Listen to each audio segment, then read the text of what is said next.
السلام عليكم ورحمة الله وبركاته. تقرير جديد من جوه الحدث. عايزين نرجع بالذاكرة لفترة مش بعيدة.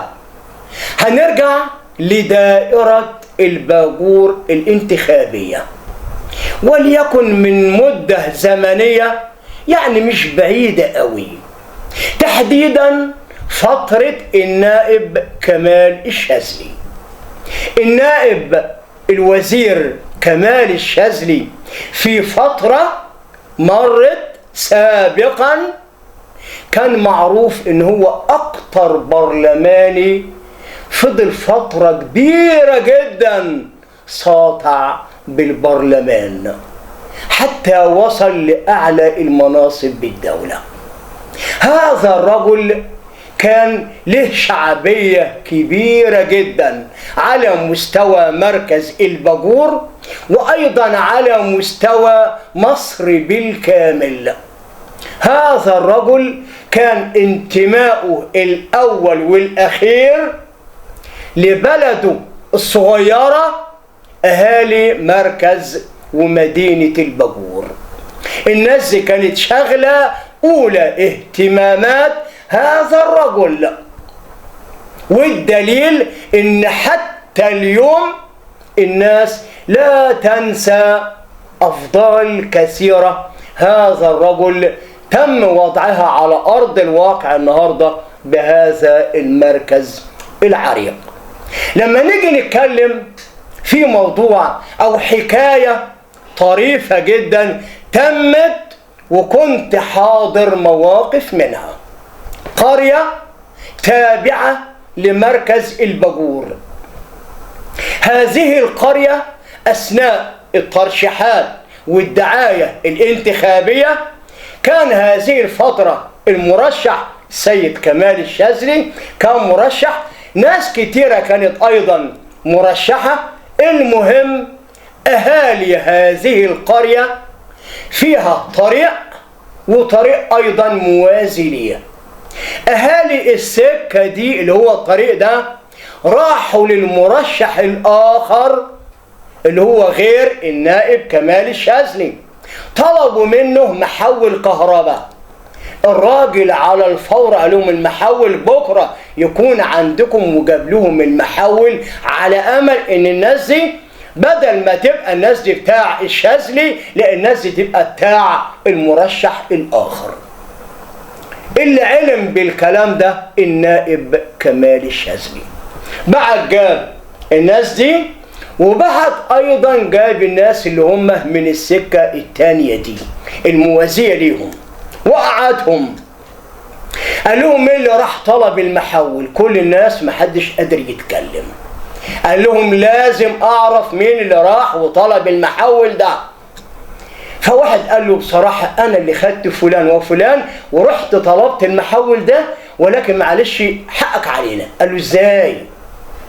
أنتوا ناس أفاضل وناس محترمين جدا، العيب على الناس اللي من السكة التانية دي بكرة الصبحية تروحوا تطلبوا أنتوا كمان محول من المرشح ده وركبوا المحول ونوروا لعيالكم وخدوا اللي انتوا عايزينه، لكن في الاخر انتوا بتوعي، انتم رجالة الشاذلي عند الصندوق، انتوا رجالة الشاذلي خدوا اللي انتوا عايزينه، ولكن وقت الجد انتوا رجالتي. المهم انا عايز الحم هذه المواقف اللي انا اتكلمت عنها وحكيت عنها لموضوعنا الآن الحاضر. أجد في مرحلة الانتخابات كل اللي بقى سائد النهاردة معاك مبالغ كويسة، ادخل رش، ادي فلوس، ادي شنط، ادي كراتين، هتنجح وهتنجح بجدارة كمان. ده المبدأ اللي شغالين عليه النهاردة. ما تيجوا حضراتكم نعقد صفقة بجد ابتغاء مرضات الله وعشان نساعد بها بلدنا الحبيبة مصر ونكون ذراع قوية بجانب هذا القائد الهمام فخامة رئيس الجمهورية الرئيس عبد الفتاح السيسي نكون قادرين ان احنا نخلق مصر الجميلة، مصر الجديدة اللي كلنا بنحلم بها مع فخامة القيادة السياسية. ايه الموضوع؟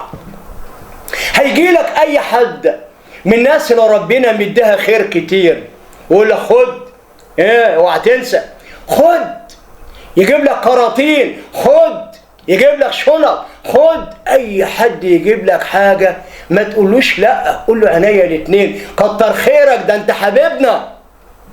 ولكن عند الصندوق لازم يكون ليك قرار اخر. عند الصندوق هتاخد ربنا امامك وتدي صوتك لخير من يمثلك بجد.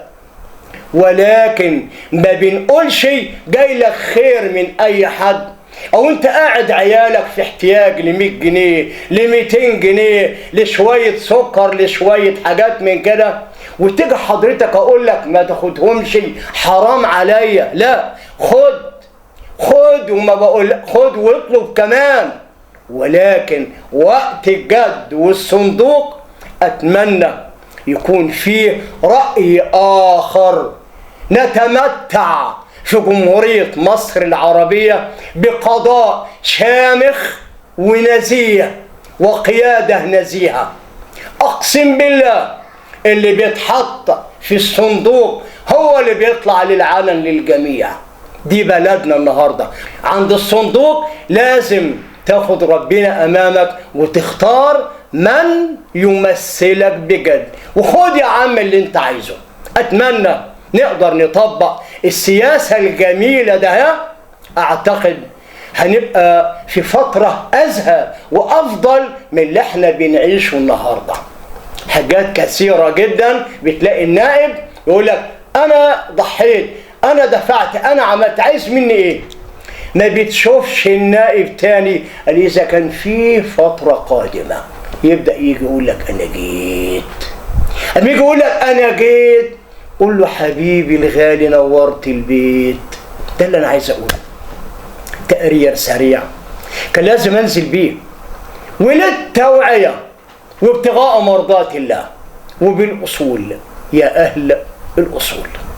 كل التحية وكل التقدير لحضراتكم.